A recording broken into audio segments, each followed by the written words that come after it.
Shalom. This is Hadassah Bathsai returning with the book of Revelation, chapter 6. And this is going to be a big chapter with a lot of prophetic imagery. I call it visual parables. So I broke it up into three parts. So this part 1 is going to deal with the 4 seals. Now, what I had been doing is reading through the chapter and then going into the individual verses. But because this chapter is a pretty hefty chapter, I'm just going to go right to it. And then you will see why by the ending of this chapter, why I did it this way. Possibly at the ending of the chapter, I will try to read through the entire chapter so you can see the flow of the verses, okay? But this part of chapter 6 is in accordance with the Bible. And before I get started, I just want to say this. I know a lot of people will get hung up over I believe it's in chapter 22 of Revelation when it talks about anyone who changes or not changes, but anyone who removes or they put in, and I'm paraphrasing, that they will be dealt with by Hamashiach. In other words, do not touch the prophecy. All right? Don't touch the prophecy. What I'm going to do, or what I have done already, is I rearranged the verses and the chapters. I did not change anything. It is still the word of Alahayam, is still his word, but I arranged it in a different order. There's nothing wrong with that because we know that everything is out of order anyway. The Bible as it is right now is not in order. The chapters, the books, they're not in order. Okay, with the exception of the first 5 books. Right? But in order to understand and get the flow of revelation and not be trapped in deception, we have to see the flow the way how it was given to Yochanan. I saw this video some time back where this person is trying to explain the 7 seals, the 7 trumpets, and the 7 bowls. And the way how they explained it, because obviously they don't understand what they are, they call them layers.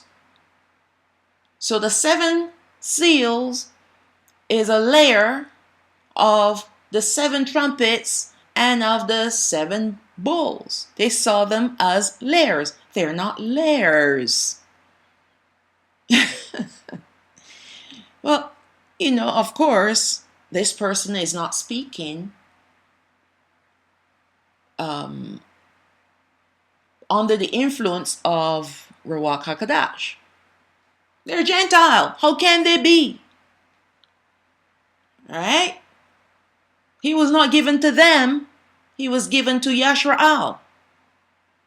And until they fall into line in the same way how we have to fall in line, Ruach HaKodesh isn't going to speak to you. So all these teachings, these doctrines, all these things that they are coming out with, even our brethren that are not in line with Hamashiach,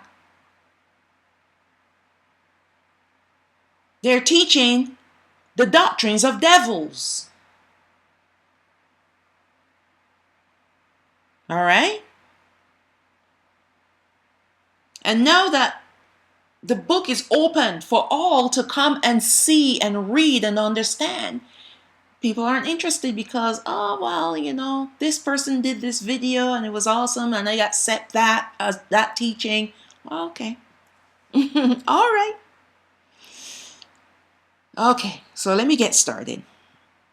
I did not change the prophecy. I just changed the order of the chapters, some chapters and some verses. That's all I did. All right. Now this is chapter 1 of verse 6. And I saw when the Lamb opened one of the seals, and I heard, as it were, the noise of thunder, one of the four beasts saying, Come and see. And I saw, and behold, a white horse, and he that sat on him had a bow, and a crown was given unto him, and he went forth conquering and to conquer. In the previous chapter, when we looked at the angelic creatures, we saw that their likenesses were resembling the attributes of Hamashiach. Please, if you have not watched chapter 4, chapter 5, then you are going to be lost as to what I'm saying. That's what I'm saying. Please watch the series from the beginning in order to build a foundation of understanding, and you will understand as I carry on, all right, as the study goes on. And you will also see the likeness was connected, the likenesses of the angelic creatures. I don't know why they call them beasts, but they're angelic creatures, angels, and they resemble the attributes of Hamashiach, and also each likeness was connected to a particular seal. So let us recap the likeness of the creature and the attribute of Hamashiach, and then the seal. And we'll see how it all connects together. Now the first creature was that of a lion. Hamashiach is called the Lion of the tribe of Yehoiada. He's also called the conquering king of Yashrael. Conquering who? Evil. When he comes as king on the earth, before he establishes his kingdom on the earth, he is going to come and destroy the armies of Satan with the sword in his mouth. Revelation chapter 19. All right? So he is coming to conquer evil once and for all, and establish peace on the earth for 1,000 years and after. Okay. Now the first seal, which was opened by Hamashiach, was addressed by the first beast, who looked like a lion. Now there were two commands given. When he said, come and see, those were two commands. But we assume, or we have always assumed, or been taught, that those commands were directed to Yohanan. Not so. Only one of the commands. There were two commands. The first command, come, was intended for the horsemen, to release the horsemen. Go forth. Releasing him to ride, to go forth. The second command was see, and that was intended for Yohanan and for us today. Because we are to discern who these horsemen are and what they were sent to do. So the first command, come, was to release the horsemen. The second command was to tell John, discern, see what is happening.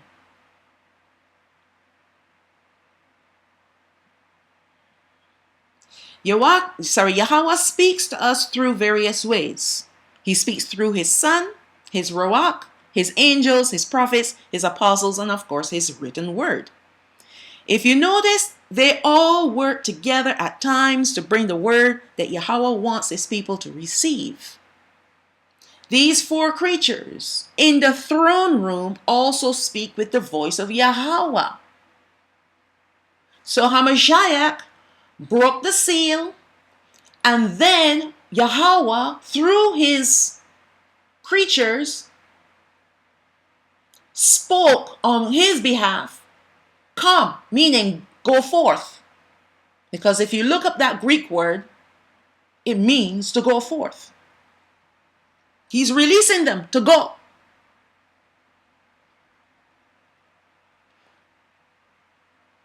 It was the command of Yahweh they had spoken. One thing to note is that these are judgments to affect the entire world and not just particular countries or cities. I know when you look at the list of the disasters, the calamities of the seals and trumpets, you might think, oh, well, we've always had earthquakes, we've always had wars. But those were localized. Those were in particular countries or cities. Famines, drought, storms. All those things were in one location. But these seals, in fact, all the judgments now are going to affect the whole earth. No one will escape these judgments except those that falls under the protection of Yahweh, who are his people. Only his people will escape most of the judgments. We still have to go through some of them.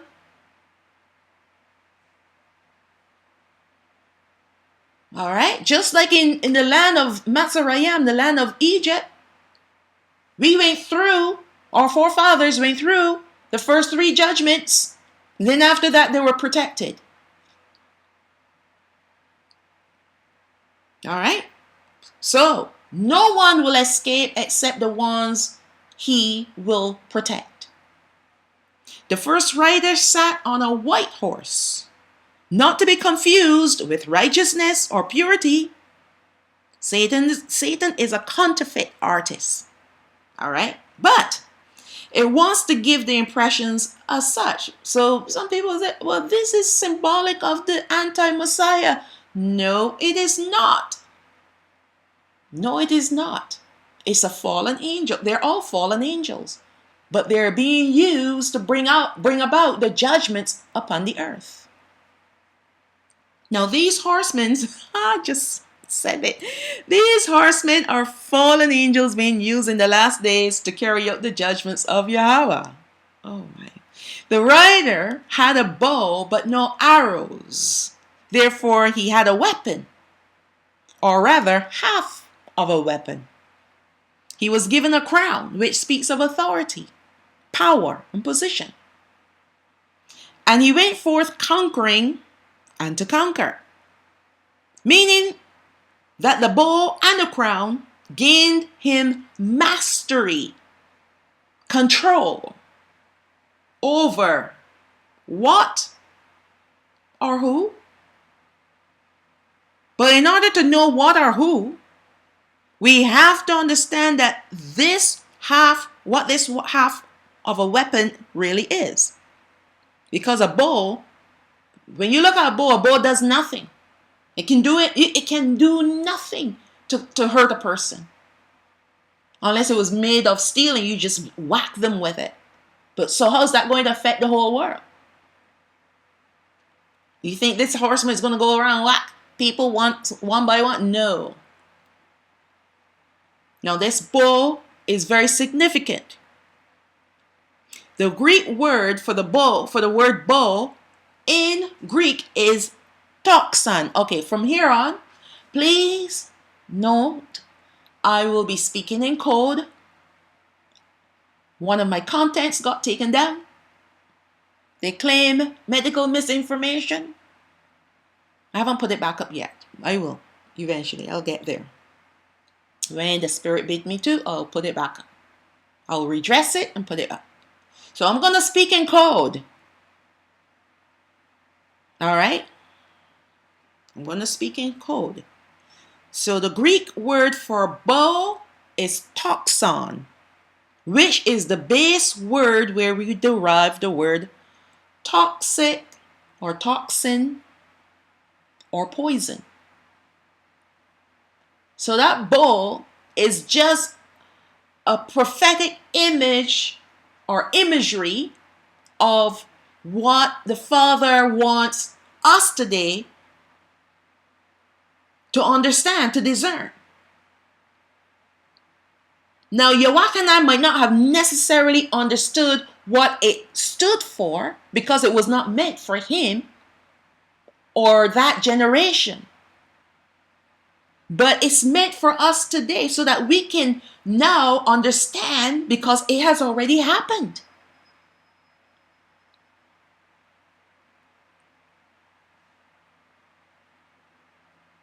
This first writer was given authority to conquer through the use of a poison worldwide. And it fits with just one event that has happened already. And I don't need to say much more than that. What happened 3 years ago? All right? Where everyone was lining up for poison? Devil juice? Because they were afraid of what? What were they afraid of? Nothing. They're afraid of their own shadow. But we'll see why all this played into the fact that they ran for it, begged for it. They lined up hours upon, like way ahead of time to receive this devil juice. And now we know what's happening to them. And now they're seeing the results of what this juice has done to them. And we were made the smart ones that refused it. Lost your job, lost your house, lost everything. Because we said, no, we're not taking it.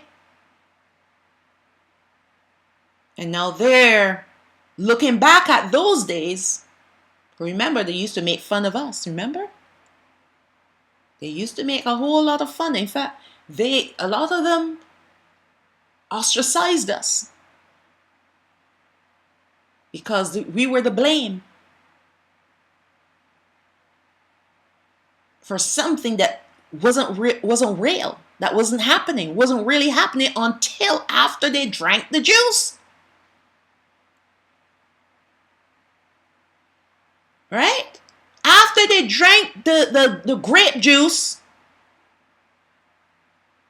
and absorbed the poison that way, then they finally realized how we, the ones who didn't drink it, were right all along. There are videos out there now. Videos upon videos now. Now they're living with regret, but it's too late. There's nothing you can do to take the poison out once it goes in. And especially if you take it willingly or even out of fear. It doesn't matter. You took it. But we were the enemies. So this is what this toxon, this bowl, represents. And it has conquered the entire earth. Yes, it has. And he was given power to do so. He was given authority from who? The Most High. The Most High released him to go and do this. You think the devil can do anything without the Father's knowledge? No. He needs permission. Throughout the ages, the earth has experienced terrible calamities, but usually localized and not worldwide, with the exception of the flood of Noah. The coming judgments will be felt worldwide, but they will start locally and expand to encompass the entire earth. That's why you're seeing an increase of earthquakes that are affecting many countries at the same time, because it's radiating and spreading across the earth.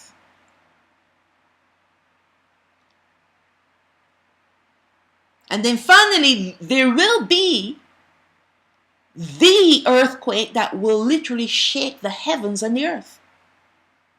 That massive earthquake, that's seal number 6. Like earthquakes, for example, or famine, the I don't know why I put that short sentence in there, but I was using that as an example, like the earthquakes and famine, for example, that we know famine has been happening in, countries within even a continent. Okay, let's look at Africa. Remember back in the 80s how these actors and entertainers came together and sang this song, and the proceeds of the song went to help, I believe it was Ethiopia, if I'm not mistaken. It was back in the 80s. I remember that. All the top artists came together and sang the song, We Are the World. Remember that? But that was localized, a country within a continent. But what's going to happen? The famine is going to engulf the entire earth. And it's already started. Okay? It has already started. All right. We know that throughout the generations we always had earthquakes and famines, but they were localized. However, as time goes by, these destructions are expanding ever so quickly to cover greater and greater portions of the earth until the climax, when it will hit maximum destruction. Right? Like birth pangs. Right? The first seal, the rider on a white horse, the white we now know, can indicate sterility in every aspect of this word. Barrenness, because that's what, when someone is sterile, they're barren. Or they're lacking emotion, lifeless, due to what? Toxin. The white can also help us, toxin substance that was given, sorry. The white can also help us to connect how all this can take place in none other than a sterile facility. Like what? A clinic, hospital, whatever. Right? That's where they were giving it out. The toxic substance is given worldwide during an event that conquered people through fear. Notice that the word conquer was used twice, showing that it was given to be established. So not only was he given the authority, but it was a thing established. By who? The Most High. He said, go and do it. The beast that addressed this seal looked like a lion, the attribute of Hamashiach as a conquering king, showing that this seal judgment with its rider was the contrast of who he, Hamashiach, is and what he stands for. With this rider, it seeks to conquer mankind not only on a physical level but a spiritual level as well. With this toxin, internal changes are taking place to reformat the 3-letter sequence that defines us as the creation of Allah. And I'm talking about D.N.A. Okay? This is none other than the mark, or rather the abomination that makes desolate. which will destroy anyone physically and spiritually. People are looking for the abomination that makes desolate to be the anti-Messiah, to be standing in a temple in our land. How is that so? People, how can they think these things unless you already if you don't know? I'm stammering right now. Forgive me, because I am blown away by the fact that people think these things. Right? This doctrine has been pushed for many generations about this abomination that makes desolate. And I did a video on that. I think is in one of the end times prophecy events. I believe is one of those. I did a whole bunch. One of them was called End Time Prophetic Events and End Time Prophecies. So go watch them all. They're very enlightening, because I dealt specifically about the abomination that makes desolate and explained to you it is not a man. It is not the anti-Messiah. It is a thing that comes to take away your freedom and to enslave you and drag you off to hell at the same time. Because that's what's going to happen when you take the mark. And there are many people out there teaching that the toxin, the grape juice that people have drank, is not the mark. It is the mark. It is not a precursor to the mark. It is the mark. There's no such thing as a precursor in the word, so why are we creating false doctrine? Right? And there are many leaders out there telling their people it's okay because it is not the mark.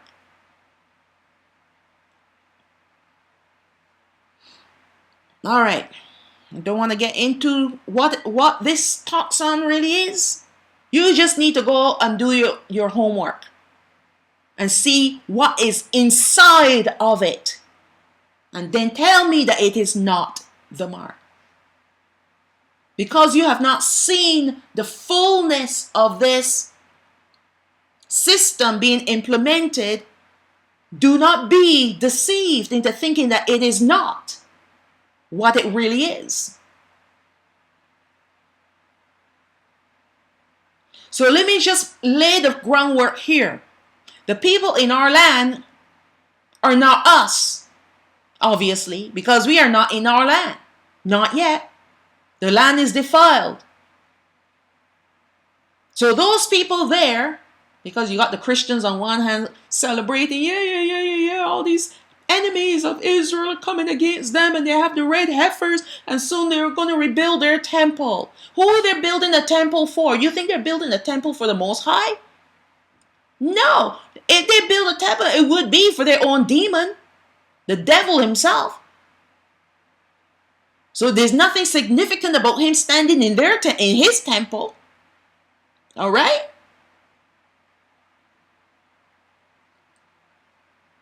Those people are going to be cleared out of this land. And once our people enter into the land of Yashrael, no other Gentile is going to lay a foot in there except in the mountains where the Most High is going to destroy them. He's going to draw them into the mountains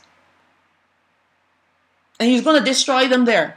But they're not coming into our cities. All right? They're not conquering us anymore. Our days of being conquered are over. Once we submit to the Most High, we walk in His commandments and His laws and His statutes and His judgments, and we obey Him, there are no more conquering for His people. The only brethren that will be conquered will be the ones who are living in rebellion, who are disobedient. And even if they do a 180, 360, you end up exactly where you still are. But if you do a 180, do an about turn, you're still going to be destroyed. You will live again, but you will be destroyed. So this abomination that makes desolate has nothing to do with a third temple, because there's not going to be a third temple. We're not going to build a third temple. Hamashiach is going to come himself and establish his tabernacle on Mount Sinai. All right? And once he's here, where do you think the devil is going to be? He's going to be in the lake of fire. He's going to be conquered first, his minions destroyed, and then Hamashiach is going to establish his worship.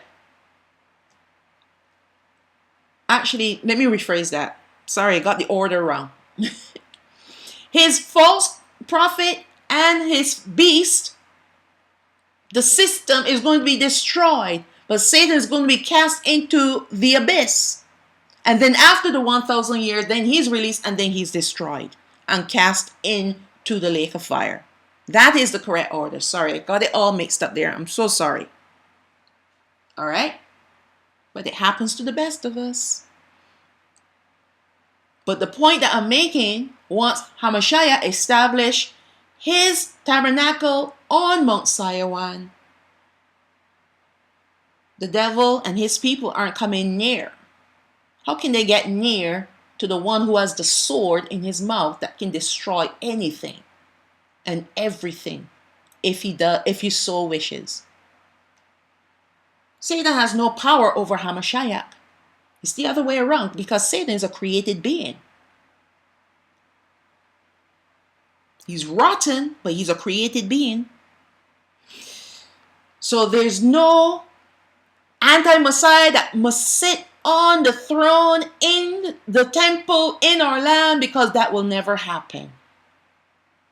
That abomination that makes desolate is Nephilim genome that will be introduced into mankind, along with all other garbage that they can conjure up, to change mankind into another species, a hybrid species.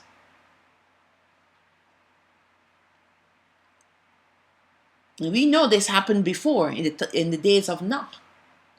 That's why he sent the flood, to destroy all of them. But this time, he's bringing fire. And he's saying, if you willingly. You see, back in those days, they were doing it through procreation. All right? That's how they were introducing the toxin, the toxon. Now, they're introducing it through a vial. Getting straight. You see, this second way of them doing this goes straight to the heart, to the matter in man. You see, I'm trying to find words that this stupid algorithm wouldn't pick up. Like, seriously. Talking about censoring freedom of speech? My goodness. What are they afraid of? Obviously afraid of us. So this toxon goes straight to work, to transition, and change that person forever. Cannot be unchanged. All right. So let me move on. This, and it's This is none other than the mark, or rather the abomination that makes desolate, which will destroy anyone physically and spiritually. Not just a physical destruction, we're talking about spiritually as well. Because once you take it, you're doomed for eternal damnation.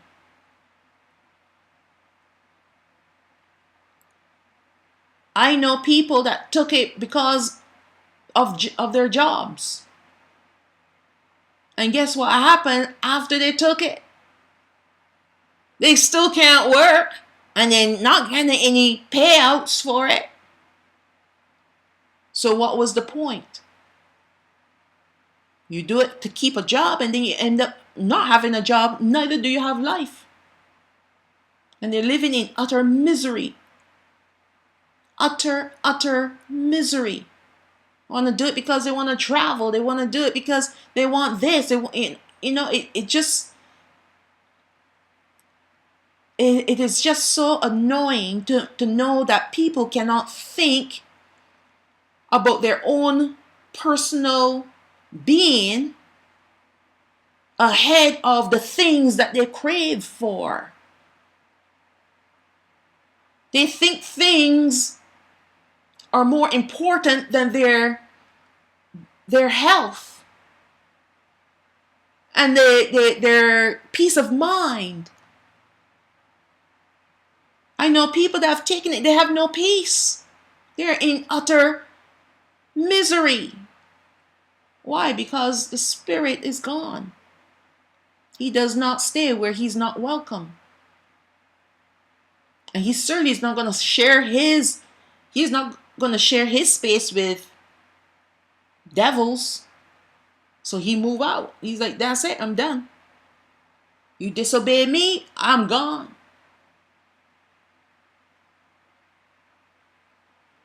Anyway, let's move on. The conquering is first the fear with one R, and then the transitioning of the toxon. So he came to conquer. He comes conquering and to conquer. So he conquers first with fear, get people afraid of an imaginary thing, and then the conquered, when they become conquered, it is because of the toxon. However, Hamashiach, as our conquering king, conquers evil through his love to redeem his people, to Allah Hayam, leading us in righteousness and holiness. That is why he is seen, meaning Hamashiach, he is also seen as a rider on a white horse in Revelation chapter 19. So it's almost like an imitation of Hamashiach. But this, the seal horseman on a white horse, he comes to conquer through fear and poison, whereas Hamashiach, he comes to conquer, to destroy the evil, to bring love, to bring restoration, physically and spiritually to his people, and to any Gentile that would obey him, because he is not limiting his restoration to just us. He's also going to restore a handful of Gentiles. When I say handful, I don't mean literally a handful, obviously. He's also going to conquer all evil with the sword in his mouth. Please note that this seal has already been opened. So we know that the first seal is open. It's been open for a few years now. Go back to the time when this thing began. You'll see the entire earth was affected. Yochanan chapter 3 verse 16. For Allah Hayam so loved the world that he gave his only begotten Son, that whosoever believes in him should not perish, but have everlasting life. For Allah Hayam sent not his Son into the world to condemn the world, but that the world through him might be saved. Now this world that he's speaking of, he's not talking about Gentiles. He's talking about his people that are scattered to the four corners of the world. He came to bring salvation only for his people. All other peoples, all other nations have to endure all of the judgments that are on the earth. And if they survive it and they humble themselves to him, then they can make it in. All right? Not just anyone either, because there's certain nations that he's just going to wipe off the face of this earth. He's going to destroy the entire lineage because of what they did to us. And this is the reason why Gentile nations must go through the judgments, because of the way how we have been treated, and why we have been treated the way how we have been treated. They treat us this way because we're Negroes. And these ignorant people have been brainwashed to think that because of our skin color, that all we are good for is either slavery or servanthood. Either to be servants or slaves. Now tell me, if you have been in the driver's seat for so many generations, would you want to step down from there to bow down to the person who used to polish your shoes? Would you want to do that? No. We used to polish their shoes. Do you think they will come and polish our shoes?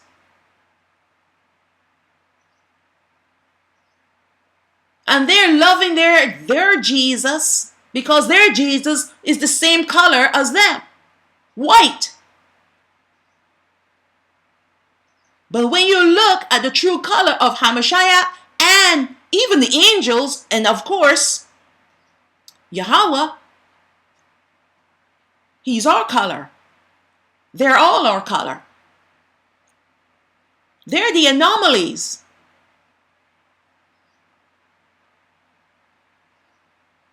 Would they want to worship him, Hamashiach or Yahweh? Would they still want to worship them if they look like us? I can guarantee you that they will have a hard time doing it. They would. And that's why he's got to break them. That's why with the rod in his mouth, he said, I will break them. He has to break the nations. He has to break them to shivers.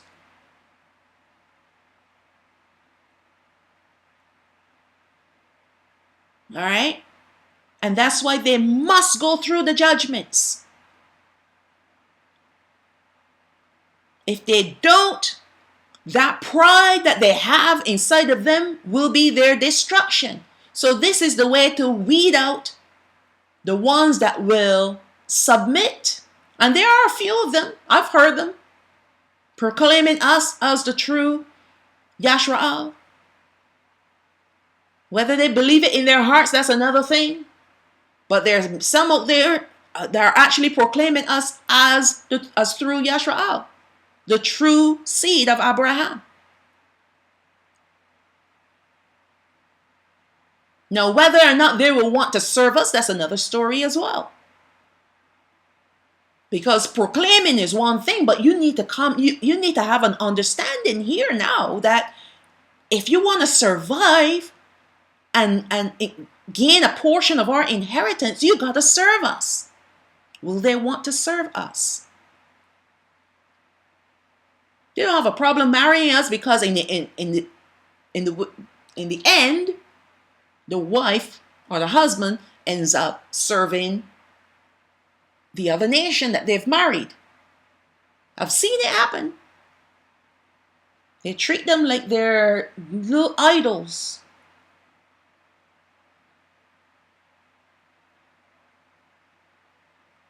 All right? But that's not going to be happening in the kingdom. No, no, no. There'll be no mixed marriages ever again. No mixed marriages allowed. All right, let's move on. So he comes to save the world, to save his people. That's why he came to die on the stake. He did not come to die for Gentiles. He did not spill his blood for Gentiles. He did it for his brethren. Go check out Hebrew. Read the whole book of Hebrew. It tells you exactly why he came. Might even have it listed here. Verse 18, he that believes in him is not condemned, but he that believes not is condemned already, because he has not believed in the name of the only begotten Son of Allahayam. And I know there are many of our brethren that do not believe in Hamashiach. They have turned away from him, and I say good luck trying to get into the kingdom. Good luck. Revelation chapter 19, verse 11, and I saw heaven open, and behold, a white horse, and he that sat upon him was called Faithful and True, and in righteousness does he make war.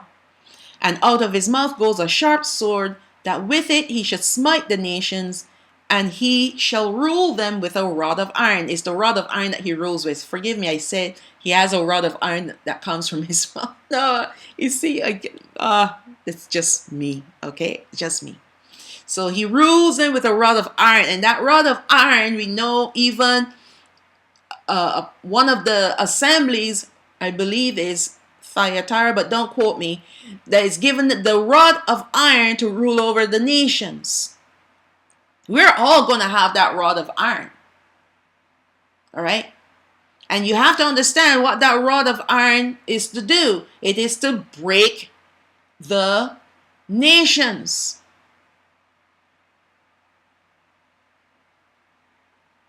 He is going to break the nations. He's going to break people.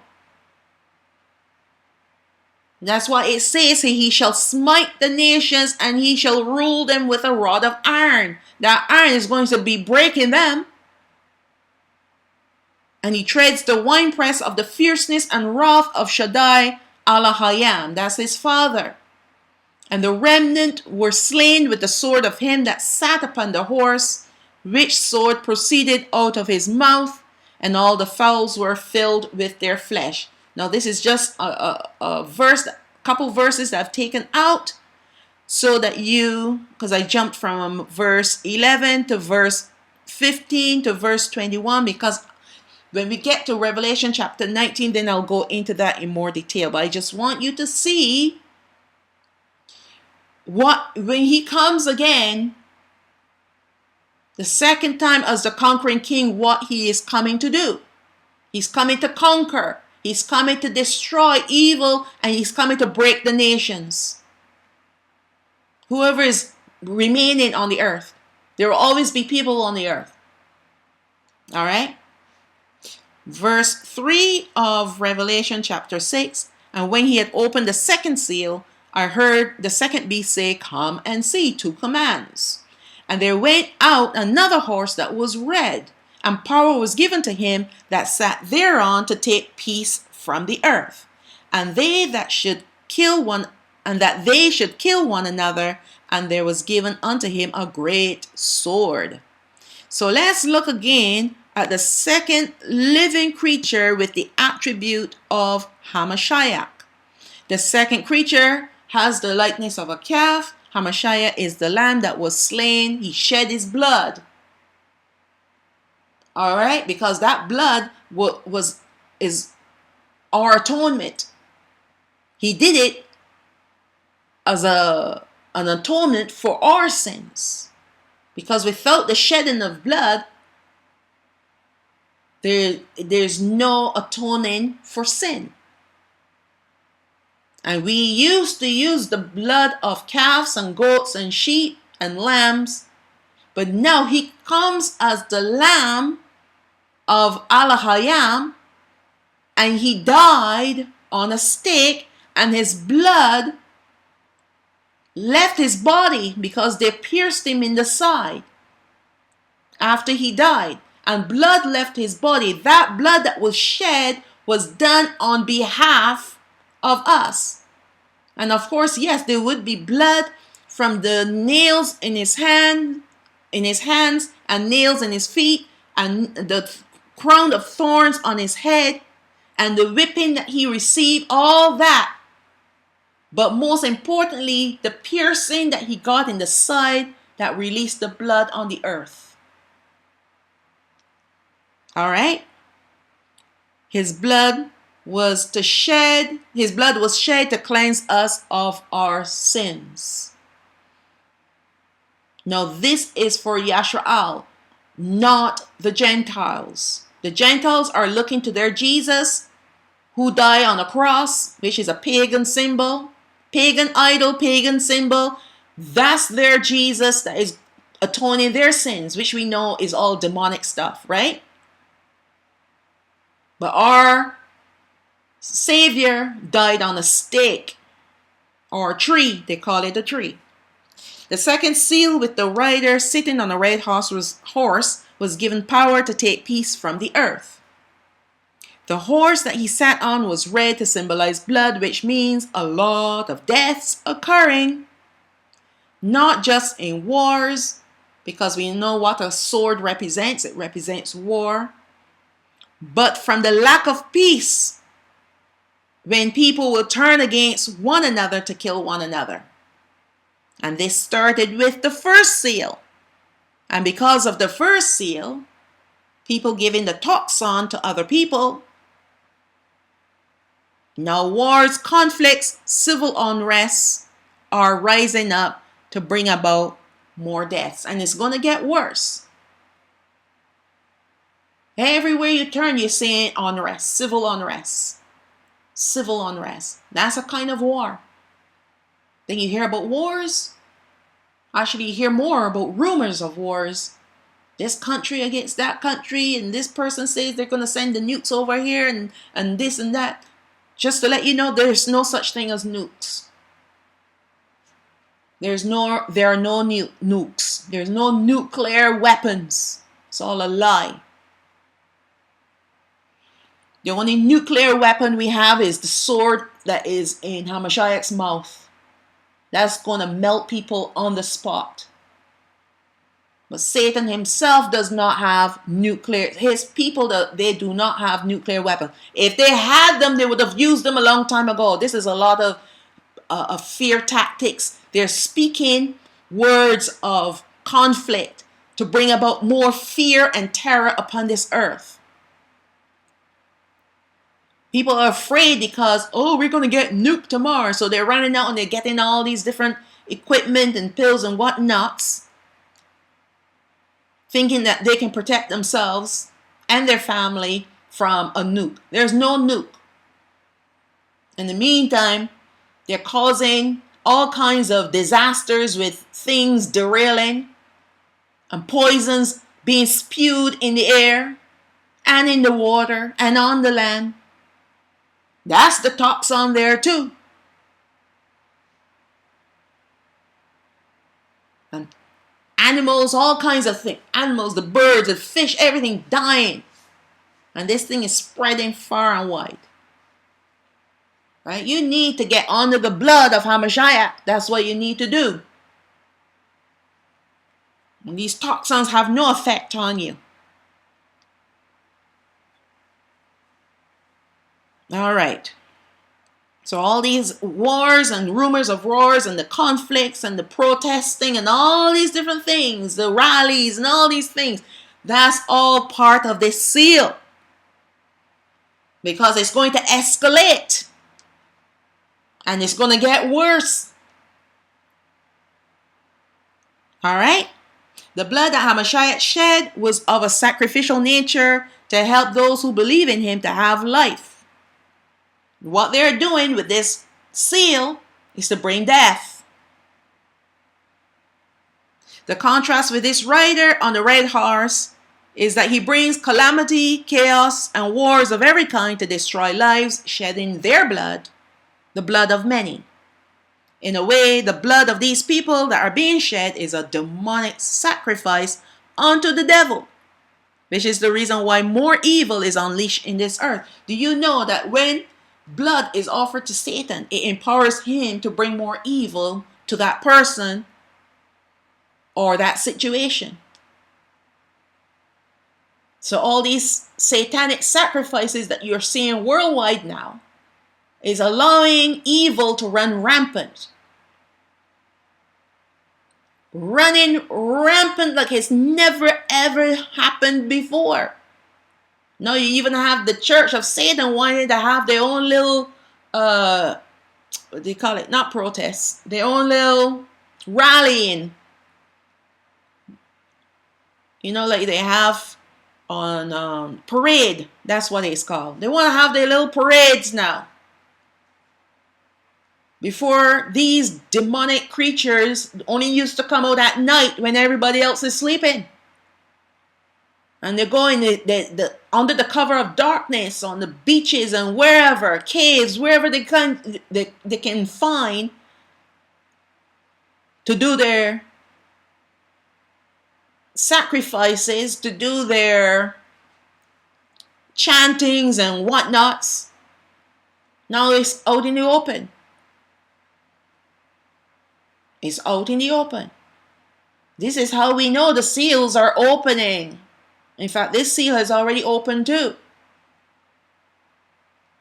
These things are happening because evil is given its opportunity to destroy the wicked people of this earth. This is a judgment sent by the Most High.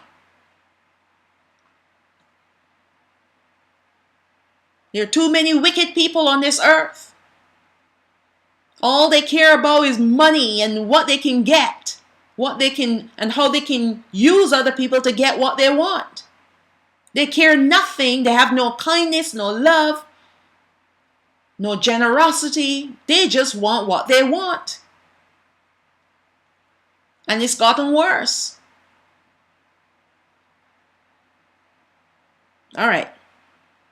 And on top of all of this, they don't love the Most High. I know I keep going back and forth. They don't love him. And they worship the creation and not the creator. So that's why the Father is like, that's it. Who doesn't worship me, they're going to fall on the wayside. They're going to be destroyed. He is given power. This horseman is given the power. So let us not forget this. And he is being used to bring about judgment on mankind, including Yashrael, even us. We have the blood of Hamashiach to redeem us to Ha'aba so that we can escape this evil. We can still survive until he regathers us. Because as long as we are hiding under the blood of Hamashiach, this demonic force that is covering the earth right now cannot harm us. He can't even find us. We have to trust and obey him and him alone, meaning Hamashiach. And I also have written here, this seal is also open. The seal has been open. Not too long after the first one, that's for sure. Matthew chapter 26, verse 27, and he took the cup and gave thanks and gave it to them, saying, this is his disciples, drink you all of it, for this is my blood of the New Testament, the New Covenant, which is shed for many for the remission of sins. That's what his blood does. So we move on to seal number 3. Verse 5 of Revelation chapter 6. And when he had opened the third seal, I heard the third beast say, come and see. And I beheld, and lo, a black horse, and he that sat on him had a pair of balances in his hand. And I heard a voice in the midst of the four beasts say, a measure of wheat for a penny, and 3 measures of barley for a penny, and see you hurt not the oil and the wine. The third creature gave the command to the rider on the black horse to go forth, and the second command to Yawachanan and us to see. We have to be able to discern what these horsemen are and what they were sent to do. The word balances have two meanings. It means a yoke or a coupling or scales for weighing things. The yoke is symbolic of bondage, while the balances are symbolic of a famine that is occurring. So it serves the same purpose, because we're brought under bondage when we're in a famine. All right? And how we know it's a famine? Because wheat and barley is going to be expensive. There's going to be a scarceness of these grains that makes bread and feed the animals. And we're seeing it happening now. The previous two seals are still active and will continue to be active until the final judgment. So remember, these seals, they've started and they're going to climax all the way to the very end, of which would be the seventh vial. They're not going to come and stop, in other words. They're working together with this third seal to bring about a famine of food and a famine of the word of Elohim. So it's not just a physical famine of physical food, but it's a spiritual famine of spiritual food, which is the word of Elohim. Before we go any further, we have to realize that until the beast system is fully and formally established on the earth, that these seals will behave like birth pangs. That's what they are. They're birth pangs. Their effects will increase in intensity and in frequency until the birthing of evil is completed on this earth, and that will be with the rising of the first and second beast. All right?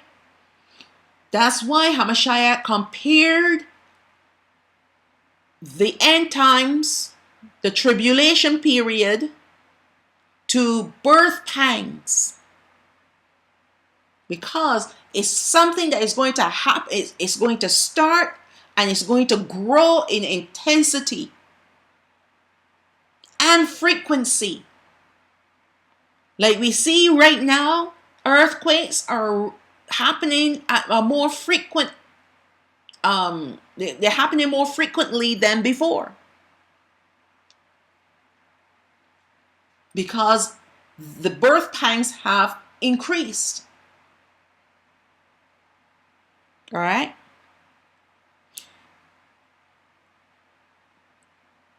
Let's see where he left off. There are no precursors to any of the effects of these seals. They are implemented immediately when they are broken, and they are affecting the entire world.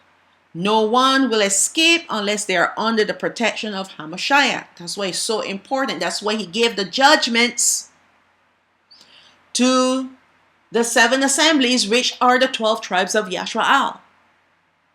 If you don't understand that, please go back and watch those videos. The 7 seals are the birth pangs or the tribulation period of the end times.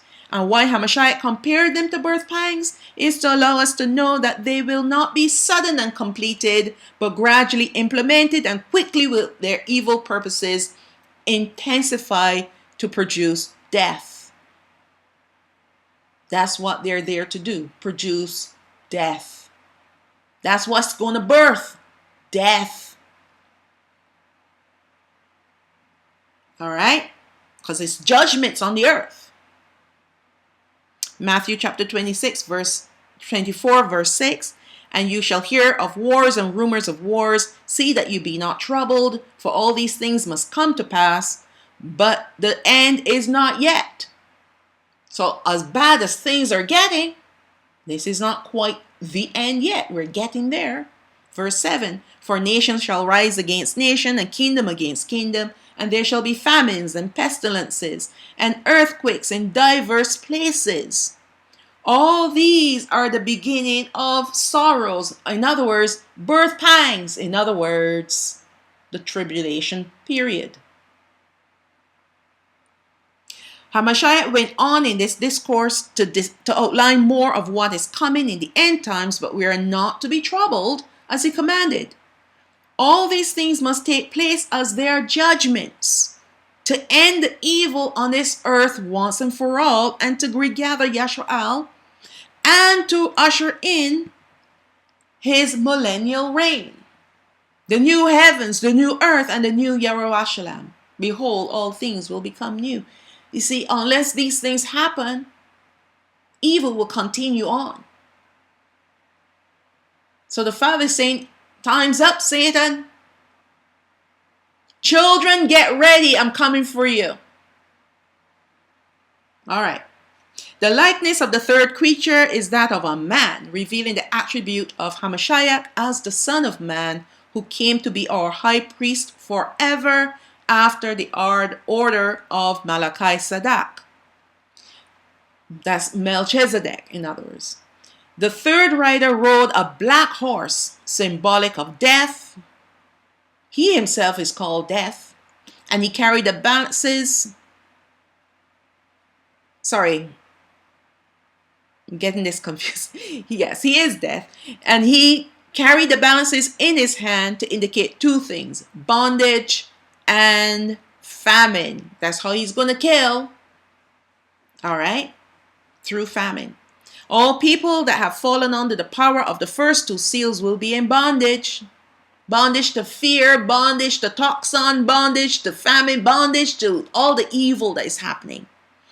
And suffering. They'll be in bondage and suffering to the point of death. You see, all these devils on these horses, they're all death.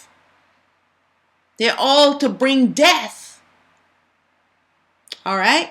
A famine occurs when there is no wheat or barley, because they help to make bread, which is a staple for food, for people.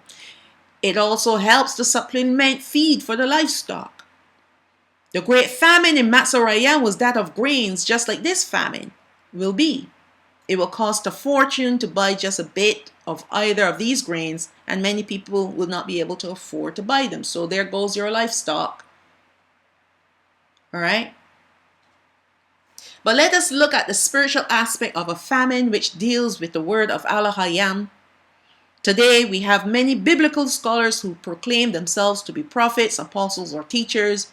These self-proclaimed leaders are indoctrinating the people of Elohim in false teachings and false doctrines. This is what's going to happen. This is what is happening today. A lot of lies. Our people are falling for these lies because they have placed their trust in these wolves in sheep's clothing. Our people are mesmerized by these false prophets' accolades and their serpent tongue, because there's a shift from believing the truth to believing lies. It has caused a famine of the truth where it is not welcome. The truth has become an inconvenience and a bitter pill for many to swallow. They don't want to know the truth. They just want what tickles their ears to make them feel good. They can go to sleep and wake up in the morning and check their bank account and check this and check. That's all they want. They want luxury. They don't want to worship the Most High. They don't want to know the truth. First, Shammah Wa'al, which is the book of Samuel, chapter 3, verse 1. And the child, Shammah Wa'al, ministered unto Yahweh before Olai, who is Eli, and the word of Yahweh was precious in those days. That's supposed to be Yahweh, not Yahweh. There was no open vision. So even in the time of Shammah Wa'al, when he was a child, the word of Elohim was scarce. Why was it scarce? Why was there a famine in the land when it came to the word of Elohim? Because of Olai. He was an old prophet and he was an old priest. And his sons were like harlots, and they treated the women and whoever else that comes into the temple like their concubines. So the temple was turned into a brothel, so to speak. And Olai did nothing to correct his sons. So this is the reason why the Most High raised up Shammah Wa'al to be the next priest and prophet. Verse 2, and it came to pass at that time when Olai was laid down in his place and his eyes began to wax dim. That's another thing, he was going blind. And this was a spiritual blindness as well. And this is what permissiveness allows, that if you allow permissiveness to occur in your life and in your home, the light of the Most High is going to grow dim, and so will your vision. So will your spiritual insight will grow dim until you become spiritually blind, because you've permitted your children to watch garbage on TV. You permitted them to go out and do things that you know they're not supposed to be doing. Right? You permit things in your own life that you're not supposed to be watching or listening to or doing. So you become spiritually blind, because the light of Allah Hayam, it starts to diminish where there is sin. Because sin is representative of darkness. And if you have more sin and no fuel in the fueling the light, which is his word, guess what happens to the flame? It starts to die down. And then the darkness takes over.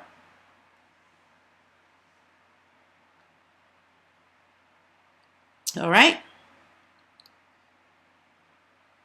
Verse 3, and before the lamp of Allah Hayam went out in the temple of Yahweh, where the ark of Allah Hayam was, and Shammah Wa'al was laid down to sleep, that Yahweh called Shammah Wa'al, and he answered, here I am.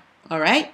So before the light actually went out in the temple, which we know that that light was supposed to burn continuously.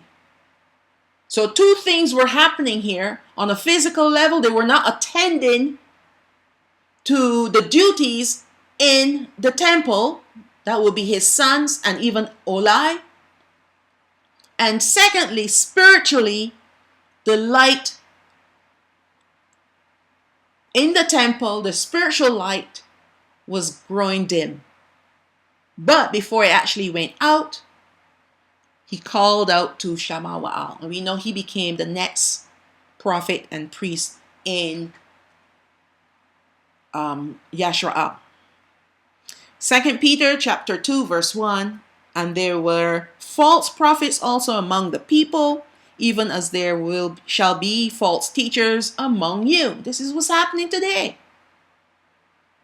Who privily shall bring in damnable heresies, even denying Yahweh that bought them, and brought upon themselves swift destruction. They would deny Hamashiach. He purchased us through the blood of his son Hamashiach. And when you deny Hamashiach, you're denying Yahweh and Hamashiach as well. You're denying your way to eternal life. And what are you left with? Swift destruction. Because you're going to perish.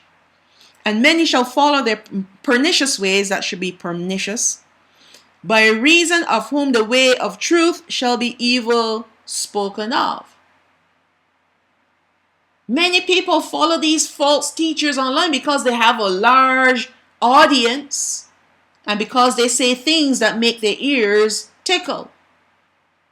It does not convict them of their sins. They can continue doing what they're doing, living the way how they're living without conviction. So yes, I'm going to hang with this person because I like what they're saying. I enjoy their messages. Makes me feel good. You feel good all the way to hell. I hope you hold on to that feeling until, even while you're there. Hold on to it, because you're going to need it. The next statement, hurt not the oil and the wine, is prophetic language that has a deeper spiritual meaning. Now, if we're going to apply this to today, because we know that these writers were meant for us today, not for Yohachanan's time. That Yohachanan is using an analogy. He's using words. Well, the Most High is giving him these words. Don't get me wrong, right? But they have spiritual application, okay? So oil and wine were used in the ordinances and sacrifices, and that's the history of Yashraal, right? Because we were commanded by Yahweh from the time when our forefathers were in the wilderness, even until the time of Hamashiach living in Yashraal. Today, we do not have a tabernacle or a priesthood or an earthly high priest. We have all those things in the person of Hamashiach. He's all those things to us, who is our tabernacle not made by hands, and he's our high priest forever. We will be his priesthood when we are established in our land today. Again, therefore, this oil and wine have spiritual symbolism. It's all symbolism. It's all imagery. All right? All we know is symbolic of the anointing or power of Hamashiach given to us through Ruach HaKadosh. And wine is symbolic of the blood of Hamashiach. The devils are being warned not to touch the anointing and the blood, which are necessary for the redemption of Yashraal until they are regathered. So once we have the anointing, we have the power, we have the blood, we're cleansed from our sins. Satan has no hold on us. He has no hold, no power over us. We can go further to say that when we are under the anointing and the blood of Hamashiach, the devils cannot touch us, furthermore hurt us. And I just said that. Now, you see why it is so important for us to get our house in order, accepting Hamashiach as our Savior, believing in Him, and obeying His commandments. It's so important. If we don't go this way, we're going to find ourselves on the broad way to destruction. Get off the broad way. Get back on the narrow path, but you got to believe in Hamashiach. It is only then that we will have access to His powers or His anointing through Ruach HaKadosh. And we will also have access to His redemptive and restorative power through His blood. Therefore, our brethren who do not believe in Hamashiach will fall and perish because of this seal. Yes, I said it. They may stand against the establishment and against their agendas, but this seal will certainly seal their fate. No pun intended. It will seal their fate. Because if you're not under the blood of Hamashiach, if you're not flowing, if His power is not flowing through you, first you're going to remain blind, and you're going to remain in deception, because that's what the light does. It opens up the way for you to see the truth. And then you fall on the wayside, and you fall right into the path of destruction. So important. This will be the line drawn in the sand. Either you believe in Hamashiach and follow Him, or you don't. It is for this reason why we're seeing today the great falling away like never before. Great apostasy. The heresies, they're rampant. Rampant. First Yohachanan chapter 2 verse 26. These things have I written unto you concerning them that seduce you. This is the book of John, 1 John. Verse 27. But the anointing which you have received of Him abides in you, and you need not that any man teach you. But as the same anointing teaches you of all things, and is truth, and is no lie, and even as it has taught you, you shall abide in Him. So what is this anointing that teaches us of all things? Hamashiach told His disciples that I give you the Comforter, I give you the Spirit of truth. Who is who? Ruach HaKodesh. That all things that I've taught you and new things he will also teach you. He is the Spirit of truth.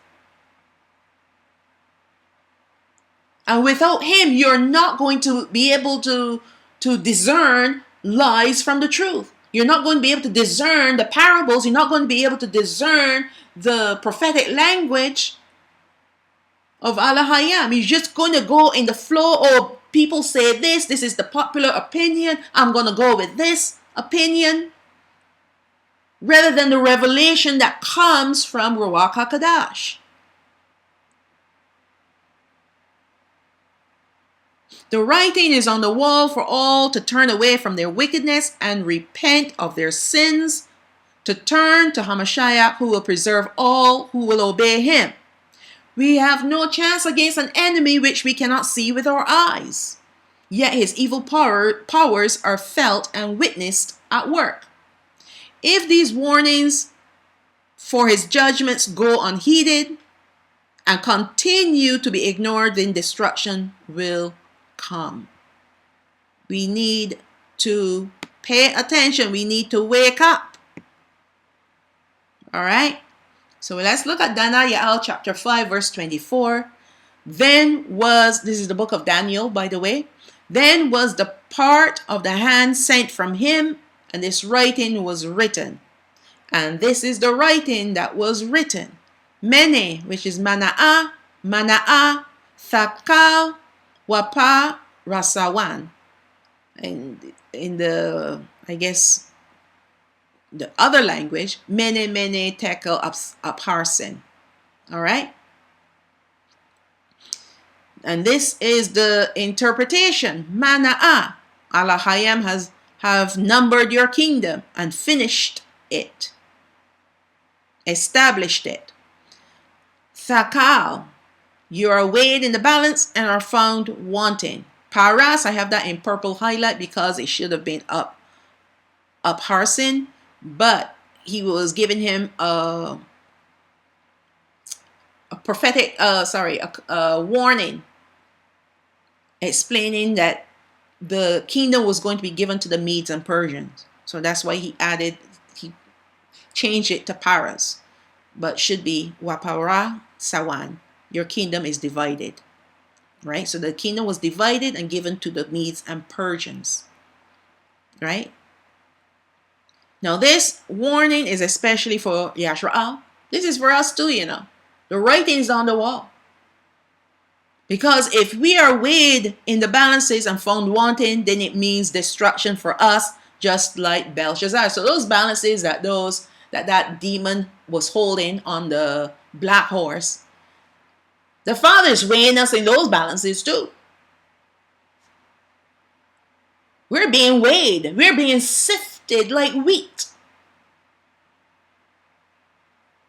Hamashiach has made a way of escape for us. He has preserved the oil and the wine necessary for escape, or protection, and also our escape. We will not have to suffer the famine of his word, as his Ruach HaKodesh will teach us all that we need to know, especially in this season. We have to depend more than ever on Ruach HaKodesh to teach us his word. We cannot be dependent on man to teach us his word, because if we do, we can fall into error. That's why I've said before, you need to sit at the feet of Hamashiach, allow Ruach HaKodesh to teach you. And then when you listen to other people teaching, like my studies here, let it be confirmation of what you have already been taught. Or if you have not been taught that lesson yet, now you have something to go to the Father and say, Father, please, can you teach me about the covenant? Can you please teach me about the horsemen? And then he will begin to teach you. Receive this day your own bread, your own manna. Don't be dependent on someone's regurgitated doctrine, their regurgitated teaching. And a lot of it, the majority of it, is pagan garbage, false doctrines, Christianese doctrines that have been redressed. And people swallow it up because, hey, this person is a well-known person. They got a huge following. They have mega churches, whatever the case may be. I follow them because many people are following them too. All right? You follow the multitude all the way to hell. Let me tell you, hell is going to have a lot of people down there. The Broadway, I've always said this and I'll keep saying it. The Broadway is filled with people. If you're on a path and you can see if you can see people in front of you, behind you, and beside you, you're on the wrong path.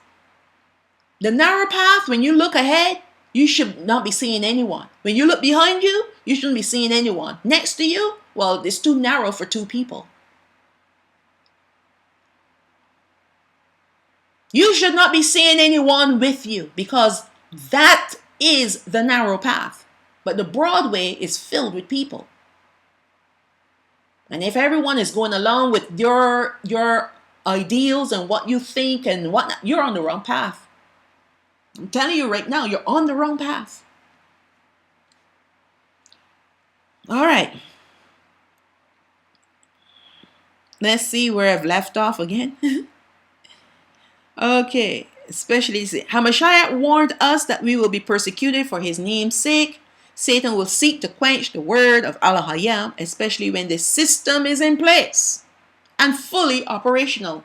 It's getting ready. But it's not going to come into function until we are gone. I'm talking about the southern kingdom though. We will begin to see more restrictions and censorships on all of his platforms and medias. So all you people that think that you have a channel or channels or whatnot, trust me, they're taking down everything. Everything they're going to take down. All you're going to hear all day long is their garbage. Right? They're controlling the media and they're controlling all the platforms, everything. He will make it seem that the church is being attacked, but this entity is of his creation and it is a necessary sacrifice, as the church has fulfilled its mission to deceive and is no longer needed. People are like, wow, the church is really being persecuted today. The church belongs to Satan. Yes, it does. But this is the way how he operates. He will persecute his own to carry out his purpose and his plans. The church has fulfilled its purpose in bringing deception to people to cause them to worship pagan gods and pagan holidays on holy days. It has fulfilled its purpose. So now it's time for him to just chop it up and throw it away. This is how he deals with. If you doubt me, look at the whore of Babylon that's sitting on the red beast. Did not the system turn against her? Yes, it did. Satan will turn against his own people if it helps him to carry out his purpose. So the church, that's it. All those people that call themselves Christians and worshiping this Christ and Jesus and stuff, they're done. They're done. All right. Now going on to the fourth seal, chapter 6 of Revelation, verse 7. And when he had opened the fourth seal, I heard a voice of the fourth beast say, "Come and see." We already know 2 commands. And I looked, and behold, a pale horse, and his name that sat on him was Death, and hell followed with it. Now we have the official death angel on the pale horse, and hell is coming with him. So anyone affected by this rider, guess where they're going? That's why hell is following him. And power was given unto them over the fourth part of the earth to kill with sword and with hunger and with death and with the beasts of the earth. The likeness of the fourth creature is that of a flying eagle, representing the attribute of Hamashiach as judge. All right. The seal with the rider on the pale horse was called Death, and hell followed with him. So there are two angels working together in this fourth seal. Two evil spirits. Two evil angels. All right. This is a massive destruction of mankind like never seen before, because this seal is the combination of the previous three seals, with each seal growing in its intensity. So everything is growing as they move on to the next seal. And by the way, the third seal is also open. It's already been opened. With this fourth seal, those who have been killed will perish in the lake of fire. And this is the reason why hell followed death to grab the souls for Hades. The righteous martyrs of Hamashiach will be beheaded. So therefore, they're not going to fall under that category of those going to hell, because they're going to be dying like a martyr. All that will be preserved for the resurrection to life will die by beheading. They're just going to behead them. They're going to chop their heads off, in other words, with a guillotine. And we know that they're setting up the guillotines right now as we speak. So that's the difference between our people that are going to be martyred, and even some of the Gentiles that will be martyred, right? Because they're going to not surrender to the system.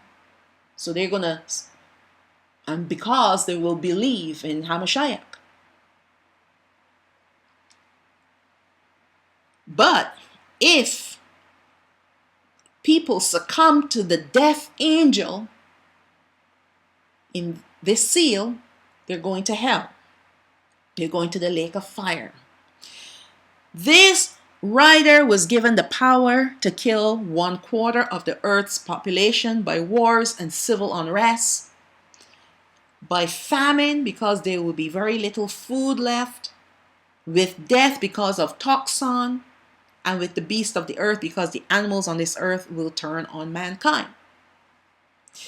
There's an unspoken boundary between man and beasts of the earth where one does not venture into the territory of the other unless out of greed, presumptuousness, and foolishness. You know, like those foolish ones that go hunting. Why? Because they want to hang a tiger on their wall. All right. If we stay within our boundaries, then they will remain in theirs. However, this will change, and the beasts will roam out of their territories to devastate mankind. There's just going to be a change in even the nature of animals because of the evil. All right. Remember, evil is not going to only affect people, but it's going to affect the animals too. So animals are going to go nuts. They're going to go crazy. And we're seeing it happening right now. We're seeing, the rats and the mice and all these different animals, even the moose, right? They're attacking people. Elephants rampaging, running through streets. I've seen that on a video. All right. There are 10 plagues coming to judge the inhabitants of the earth, just like the 10 plagues that were sent to judge Matzorayim. All right. Matzorayim is Egypt. Now we're going to look at the book of Abraham. It's actually called the Apocalypse of Abraham, chapter 30, verse 3. And he said to me, I will explain to you the things you desire in your heart to know, which are the 10 plagues that I prepared against the heathen nations, and which have been destined to begin at the passing of the 12th hour of the age of the earth.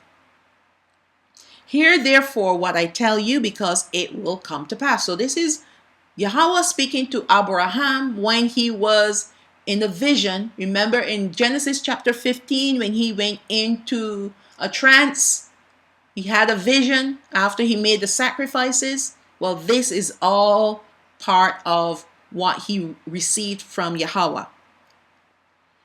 Verse 4, hear therefore what I tell you, because it will come to pass. The first is the sorrow and pain of sickness. The second, the massive burning and destruction of many cities. The third, the destruction and pestilence of animals. The fourth, hunger of the whole world and its people. The fifth, among the rulers, destruction by means of earthquakes and the sword, that's war. The sixth, the increase of hail and snow. The seventh, wild beasts will be their graves, meaning wild beasts will be killing people.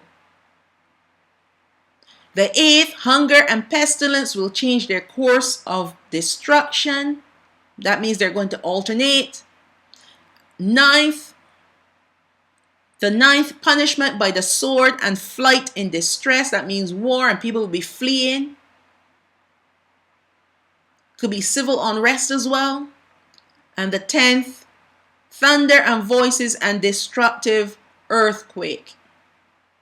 All right? And we know that happens in the 7th vial. So these are like a combination of all the tribulation, the great tribulation, and the wrath of Allah. Okay? Let's look at verse 31 in the same book, the Apocrypha of Abraham, chapter 31, verse 1. And then I will sound the trumpet in the air, and I will send my elect one. This is Hamashiach. This is what, because this goes hand in hand with Matthew chapter 24, right? And he will have all measure of my power, and he is the Most High's elect one, his son. Verse 2. He will summon my people who were despised from all nations. Who are his people? But Yashra'al. But he's going to start with the southern kingdom first. The 12 tribes are separated. We have two kingdoms now. The northern kingdom, which have been scattered since 721 BCE. They're mostly in Africa. They might be in different parts of the world now because of trains, planes, and automobiles, right? But the southern kingdom, they're the ones that were scattered later, and we're the ones that were scattered through the slave trade to the four corners of the earth. All right? And as he scattered us, so he will regather us. So he scattered us last, so he's going to regather the southern kingdom first. And those are the ones that he will send his elect one. He will be seen in the clouds, and he's going to send his chariots to collect his people. The northern kingdom, they're the ones that are going into the wilderness.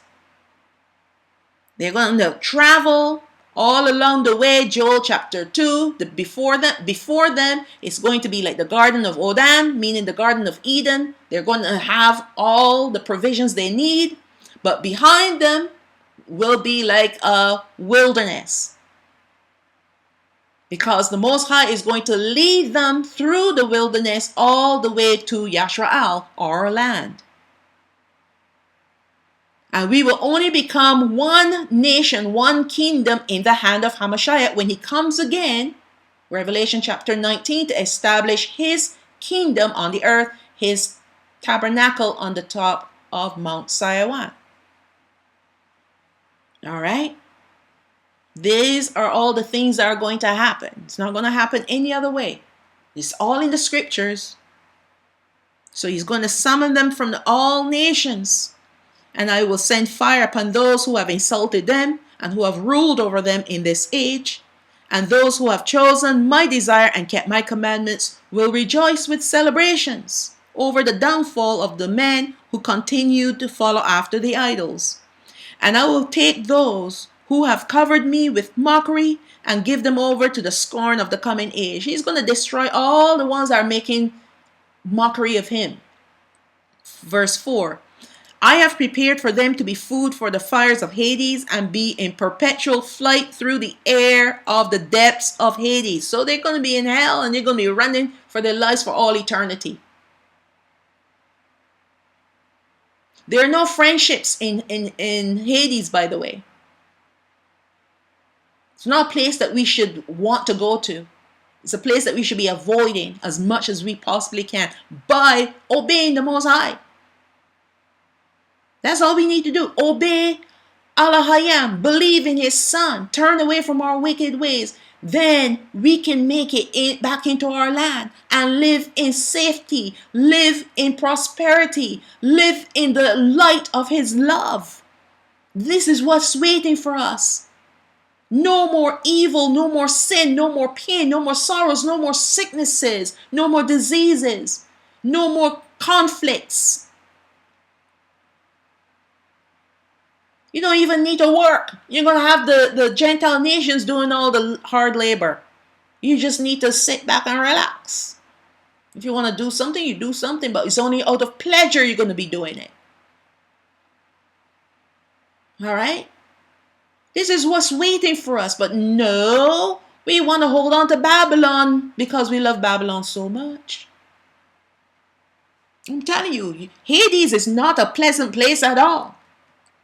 If you think that all the wickedness that we are being restricted from is going to be there, so hey, you know, I can go there and party all day, do all as much drugs and drink all as much alcohol that we can drink and dance and play and have all kinds of orgies. If you think that's what hell is all about, oh my goodness, you are so deceived. It's torment, it's torture, it's being diseased, it's being in a hot place with no water.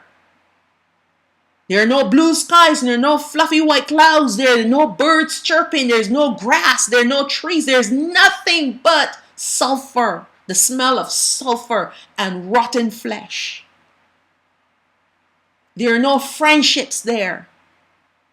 Even if you go there with your husband, he's going to turn on you. You go there with your child, she or he or whatever, is going to turn on you. So every man for himself. And you're going to be covered in diseases and you can't die. And you're going to feel the burning on your skin. You'll be suffering pain upon pain upon pain. And the worst part about it all, you're going to remember that you had a choice. And you chose this choice. You made this choice. You chose this way. And that's going to be the worst part of dealing with the pain and torment that you have to go through, that you had a choice. All right?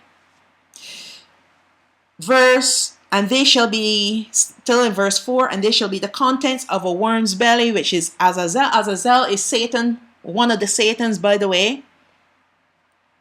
Verse 5, for they joined one another to whom they had not been given to, and they abandoned Yahweh who gave them strength. So they joined themselves, and this is Yahweh speaking about our people, you know. Went and join ourselves to others that we have not been given to. All right? And that's why I'm telling you, stay away from those mixed marriages, because mixed marriages bring you into another religion. It draws you away from Hamashiach. Okay. Yahweh is proclaiming his judgments upon the earth through his son Hamashiach, who is our righteous judge. The contrast of the rider on the pale horse is very significant. At first glance, the word pale may be presumed to mean faded, but when you look at the Greek word, it means chloros, meaning green, a sickly green. Now, truly, if we do not allow Ruach HaKodesh to guide us in his revelations, we will be quickly deceived. Green is the color of the horse that the rider is sitting upon, and if we look at what this demon is sitting upon, it has to do with what will cause the previous 3 seals to come to blossom greatly in this 4th seal, because we know the 4th seal is a combination of the previous 3 seals. So green is seen as a color of abundance and prosperity, but not in this case. This green is a sickly green. The green in this instance is seen as a color to describe sickness or being sickly, unripe, naive, unaware, overcome with envy. And get this, environmentally friendly. Ha ha ha. Hello. The last description should perk up ears, as we're living in a time where living green is the new religion. Is it not? It is our new religion. Well, not ours, but it is the earth's new religion. The pagans, the heathens, that's their new religion. Everything now is green. Oh, you can't do this because we need to be living green. Oh, you can't eat this because we need to be living green. Ha! The rider on the green horse has the power to destroy a quarter of the world's population due to their lies about the earth being overpopulated. Toxon is released to ensure that deaths will occur. People are naive still about toxon. And now this new religion has taken over. And if you doubt me, look at what happened in, was it Abu Dhabi? I believe so. They opened a new temple that converged 3 religions together, called Chrislam. All right. And what are their 10 commandments? You know they have their 10 commandments now. All right. Our Mashiach, the judge, is allowing these devils to carry out their plans of controlling the number of people living on this earth. And this is what we are witnessing today, as this seal too is open. It is open. The 4th rider has taken off. And that's why we're seeing an escalation of famine, escalation of earthquakes, escalation of civil unrest, and even wars and rumors of war. We're seeing an escalation now. Everything is boiling up to the almost overflowing the pot. But it's going to get worse. Anyone who has taken toxon will perish. Those that submit to the wiles of these fallen angels will also perish, because these sealed judgments will not affect the righteous remnant, as they would have been prepared by the 7 letters of judgments. It is for this reason why we were given these judgments, and why Ruach HaKadosh was given to us. For without these letters, we will certainly be doomed like most of the inhabitants on the earth. Now, please be aware that from here on, there will be changes in the organization of the chapters and the verses. It is very evident that the southern kingdom, who is told to see, to discern the 4 horsemen and what they represent, will leave at the 4th seal. Right? We're already in the 4th seal. So before the 5th seal is open, we'll be gone. We'll be taken up before the 5th seal is open, which is any day now. Now, before I go on, I wanted to remember the talking about the rider on the green horse, which is death. Hamashiach, who is our judge. He is the one who gives us life. That's always the contrast between the beasts that release the horsemen. All right? Because the beasts have the attributes of Hamashiach, and his attributes are in contrast to these riders. So he is the righteous judge. But he's also the one who brings life, who gives us life. And without him, and without the life that he gives to us, we are going to suffer the second death. Anyone, I'm not going to include me there, sorry. Anyone who does not receive Hamashiach as their Savior, to believe in him with all their heart, and to obey his commandments, will suffer the second death, which is eternity in the lake of fire. All right? He is judging his people even now as I speak. Allow him to judge you, because it means the difference between living eternally or dying eternally. All right? Okay, so I think that concludes the 4 horsemen. And I want to carry on to give you a heads up about the part 2. We've been lied to for many generations. And because of these lies, these teachings, these false doctrines, it will be difficult for some to absorb the information that I'm giving you. You may even have difficulty understanding or absorbing the information that for the first 6 chapters. All right? It's okay, because it's not meant for you. If it was meant for you, you will understand it and you will absorb it.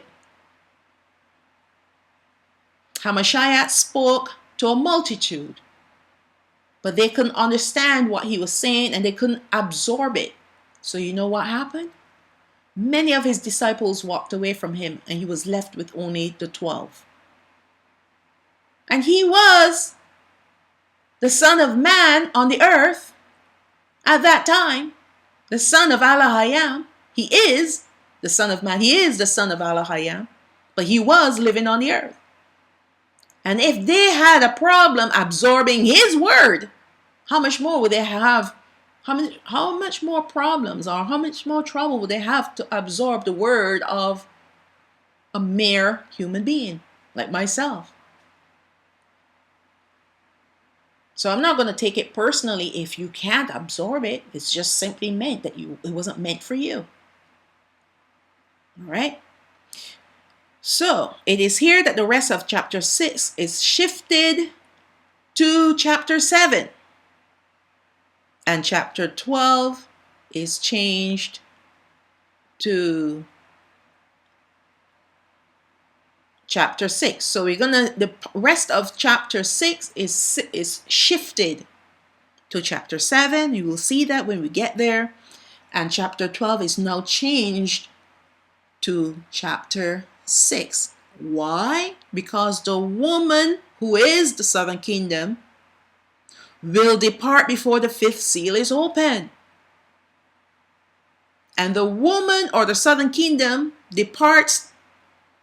After the woman or the southern kingdom departs, then the beast system and the anti-Messiah will come on the scene to climax the 4 seals and all their evil intents. All right?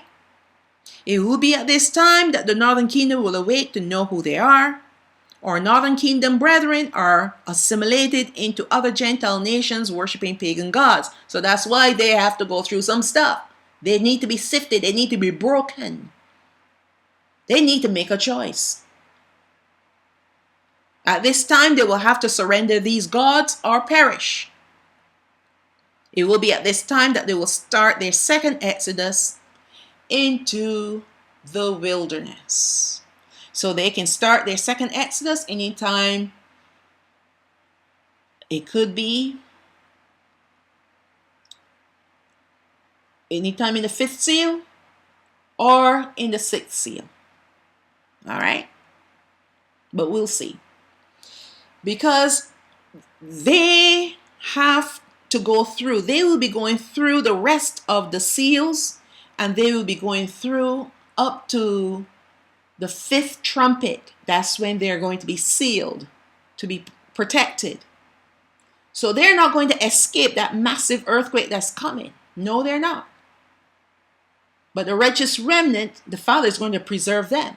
And many of our brethren who are still pagans and still want to walk in the pagan way, they're going to perish. That's why I'm saying they can be awakened, but the actual Exodus may not take place till after the 6th seal. All right? After the 6th seal occur, and it's going to be a worldwide earthquake. It's going to cause mountains to come down. new mountains raised up, islands to flee away. I'm going to get into that. I don't want to talk too much about it because I know what is going to happen. It's actually a phenomenal thing that's going to happen. It's not just an earthquake to destroy, but it's an earthquake to rebuild. All right? But I don't want to say anymore. That's why I am hesitant to say that the Exodus, the second Exodus, may not take place till after that earthquake, because it will help them to make it into our land. All right? Okay. So with that, that is the ending of the 4 seals. I hope that you'll come along for the ride for the rest of this chapter, because it is absolutely blowing my mind, because he's opening these books now and he's explaining to us what he has shown Yochanan more than 2,000 years ago. He's shown Abraham some stuff too, as well as Masha.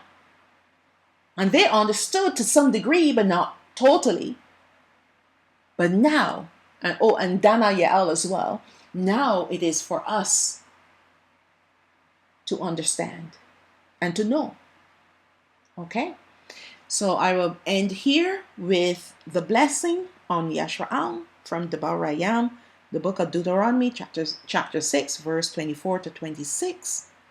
Yabarakat Yahweh, Waya Shamarak, may Yahweh bless you and keep you.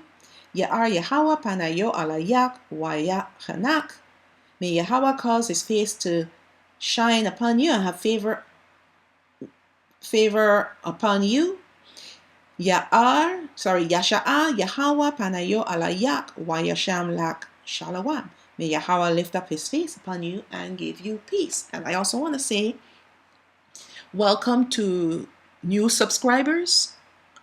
I welcome you. I welcome you. I welcome you all. Okay? Now, before I completely end this video, I just want to say this.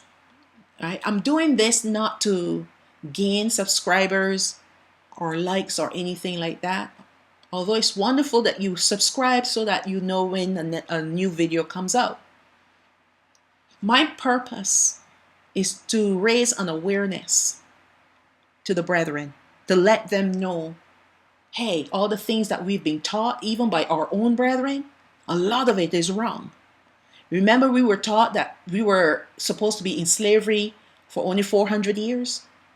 And 400 years have gone by since 2018, and we're still in slavery. When I said slavery, I mean under the system. We're not free. We're not in our land. Nothing. We're still here.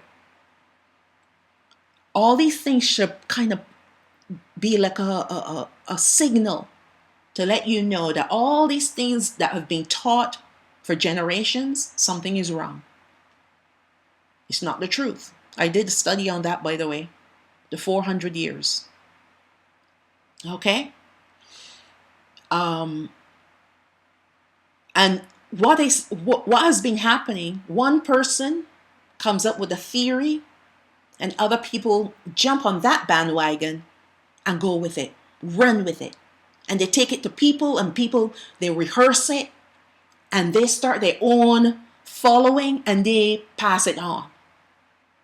And pretty soon you have a wide variety of people teaching the same regurgitated garbage. And they have not looked at this for themselves. I've been told that we were slaves since 1618. 400 years from that should have been 2018 that we should have received our release. Has that happened? No. So something clearly is afoot. So when I started doing my own homework, I used to believe in the second Exodus for the 12 tribes, but I didn't believe that the people, the Gentiles that they're pointing at, that look nothing like us, I never believed that they could be our people. But I used to believe in the second Exodus for the 12 tribes, and then the Most High had to pull me back and say, how can that be when you're a divided people? And if we ever should come together, we will kill each other. And he showed it to me in the scriptures. Before the northern kingdom was scattered, the northern kingdom and the southern kingdom were warring against each other and killing one another. And that's why the Father had to separate them. One in one corner, the other in the other corner. Just like you would do with your two children that are fighting, right? And the only way that those two kingdoms are going to come together is in the hand of Hamashiach. Go read Ezekiel chapter 36 and 37. He is going to bring them together because the southern kingdom, only the righteous remnant will be escaping. The northern kingdom, only the righteous remnant will make it into the land. So by that time, all that animosity is gone. You know what brings animosity? Greed, pride, selfish desires. All these things that are the attributes of Satan himself. Our people have those attributes. They all want to be leaders. They all want to be the next Moses or the next Joshua. And that's why they all start in their little institutions. Because they are hoping that they're the ones to gather their 12 tribes and take them into the Exodus, take them into the wilderness. Ain't gonna happen that way. We already have a deliverer. His name is Hamashiach, Yahweh. He doesn't need a man to do this job anymore. So all these things that I'm bringing to you in studies, I'm bringing them to you because a lot of the things that I have heard and even believed, but could not believe when I started studying the scriptures for myself. Because what they're saying and what's written in the word, we're not connecting. Especially the 400 years. And I said to him, I'm still under bondage. As long as we're still living under the system, we're still under bondage, under slavery. When we're going to escape bondage and escape bondage and slavery, when we're taken up in the chariots, and when the northern kingdom are taken into their land. The minute they start that exodus, that's when they're going to escape the system. So this is why I'm doing this. I'm definitely not doing it for the money. I could care less about money. Money is nothing to me. Because the devils they're coming up with their own digital thing now. So any money that you have in the bank, any assets you have, they're coming for it. They're taking it away from you. So what's money? I'm trying to get the message out there so that people will open their eyes and their ears and their heart to receive what the Most High is saying to his people. He does not want you to perish. He does not want you to slip and slide off the narrow path and onto the broad way and into the lake of fire. He does not want that. But it's going to happen if we do not get our house in order. And I'm speaking to myself too. Don't think that I have to search my heart and make sure that there's nothing hiding in there. Right? So I want to say thank you to all of my subscribers. Thank you, and I pray for you. Yes, I do. And I pray that you will continue with me on this journey. It may not be an easy journey, but it will be worthwhile in the end. Yes, it will. Yes, it is. Yes, it will. Not yes, it is. Okay, let me just end this and say shalom, shalom. May the Most High bless you. And all praises to the Most High. Abiyah.